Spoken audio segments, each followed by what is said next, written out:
Hi guys, I'm Corbin and welcome to this episode of Plant Basics. Today we are going to look at the care of Anthurium Magnificum. So Anthurium Magnificum is one of my velvet anthuriums, similar to Anthurium clarinervium. It's really a beautiful plant, but I found that it is a bit more tricky to keep it going than Anthurium clarinervium. So I've two at the moment, two Magnificum. This is actually the younger one. My oldest one with the big leaves is now a stump. It's now a little stump which I'm now trying to revive. The first thing with Anthurium magnificum is that it doesn't like any direct sunlight. Trust me, I've tried this, it doesn't. So, whereas, for example, clarinervium can still handle some direct sunlight, magnificum cannot. So, don't expose your plant to direct sunlight. It does still, however, want medium to brightish light. I think part of the problem why the plant does not like direct sunlight or why it doesn't look very good in direct sunlight is because in direct sunlight you are also often the humidity would be lower, and this is very important for this plant. I find is humidity. It needs to have constant higher humidity, whereas for example my clarinervium can handle lower humidity and, and the leaves are still fine. With magnificum, it needs higher humidity. Lower humidity in this plant, like the leaves will kind of look almost like broken and punctured as it develops.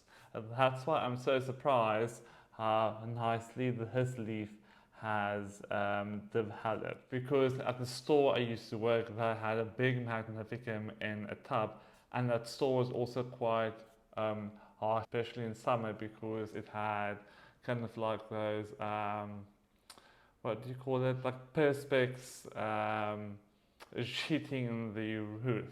So in summer a lot of heat would get in there, but there would be no humidity, and you would see the same thing happen to the leaves. Is that they would almost like develop shaped. So humidity is really important for this plant, and I've said it before, I've said it 1,000 times, the best way you are going to get your humidity higher in your home is with a humidifier. That's really the only way to raise humidity at a constant level. So the next thing I want to talk about is watering. So similar to clarinervium, this plant does not like to dry out for prolonged periods of time. So it wants to be moist, but it doesn't want to stand in any water. So always empty out the drip tray. Their roots are prone to root rot if they are standing in any water. So when and how you water your plant would depend specifically on your conditions. So in my situation, because of like the way that my apartment faces, it gets a lot of sun, especially in the earliest part of the day. So my plant does dry out very quickly. Also, this plant is in quite a small pot, and it's been in that same pot for about 3 years. So I would think that all the roots have grown into the pot immediately. Don't be fooled by the one leaf. I cut off all of these leaves probably like 2 months or 3 months ago because it was just looking ridiculous. So I cut them all off, and now it's producing this one and another one. So I think here it is now. It's in the perfect spot. So I was just, I'm actually anxious to get it back because I don't want it to go downhill again. So the ideal temperature for your magnificum is also the ideal temperature that humans like in order to be comfortable. So if you're growing a plant indoors, it shouldn't be a problem. Temperature issues shouldn't be a problem for you. However, if you are growing your plant outside in a greenhouse, for example, especially in a colder climate, then your winter temperatures might be an issue. The ideal temperatures for Anthurium magnificum is between 15 and 25 degrees Celsius. It's important to note that temperature and humidity should really be correlated to each other.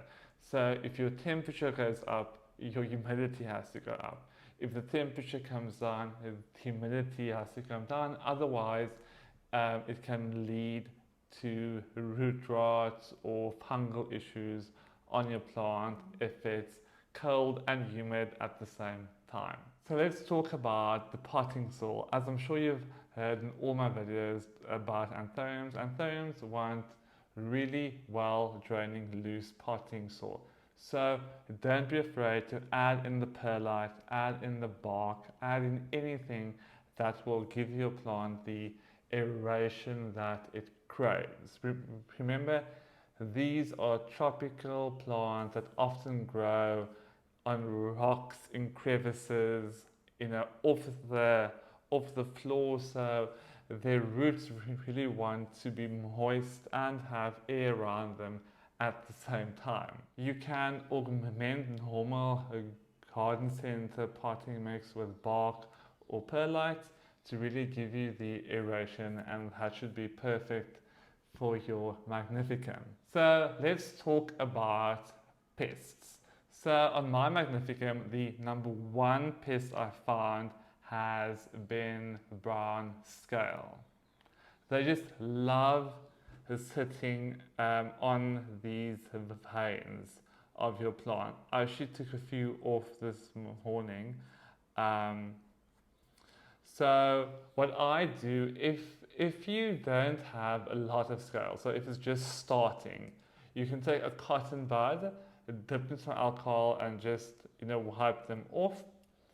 If you have a more severe infestation, you can apply neem oil, because what the neem oil does is it smothers the scale in a coating of oil essentially, and the scale suffocates. I know it sounds mean and cruel, mais c'est la guerre. The other thing you can do is to apply a systemic insecticide. And what the systemic insecticide does is you apply it to the soil of your plant, it pulls up through the plant, it goes into the leaves, and the scale, suck it up and they die. So that's how systemics work. The great thing about using systemics indoors really is, so if you're using it on your plant and you are watering your plant, it stays contained within the pot. The only thing I would say is be very careful with how you dispose of any chemicals.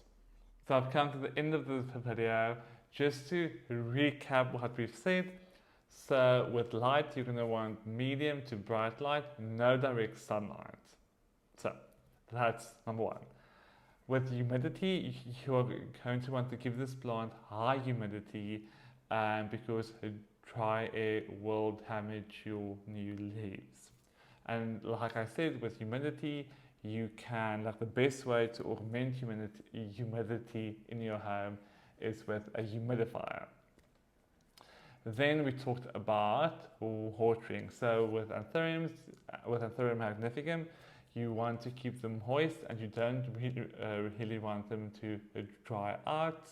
On the flip side of that, you also don't want them standing in any water.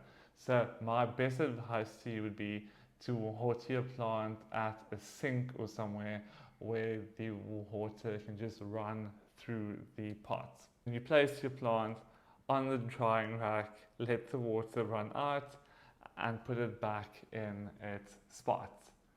Then what else did we do? Well, with potting soil, you want something that's well draining, has a lot of aeration around the roots. I'll actually put the link up of the video that I did about how I mix my potting helium. You want something light, airy, that's going to give the roots oxygen but also retain some moisture. And the last thing we talked about was pests. So with pests, like I said, the brown scale, there's various ways for you to treat scale. You can either go the organic way or you can go the chemical way. Whichever you want to do is up to you. So I hope that you've enjoyed this video, my quick little Anthurium Magnificum care guide. If you like this video, please give it a thumbs up and please subscribe to see more videos like these.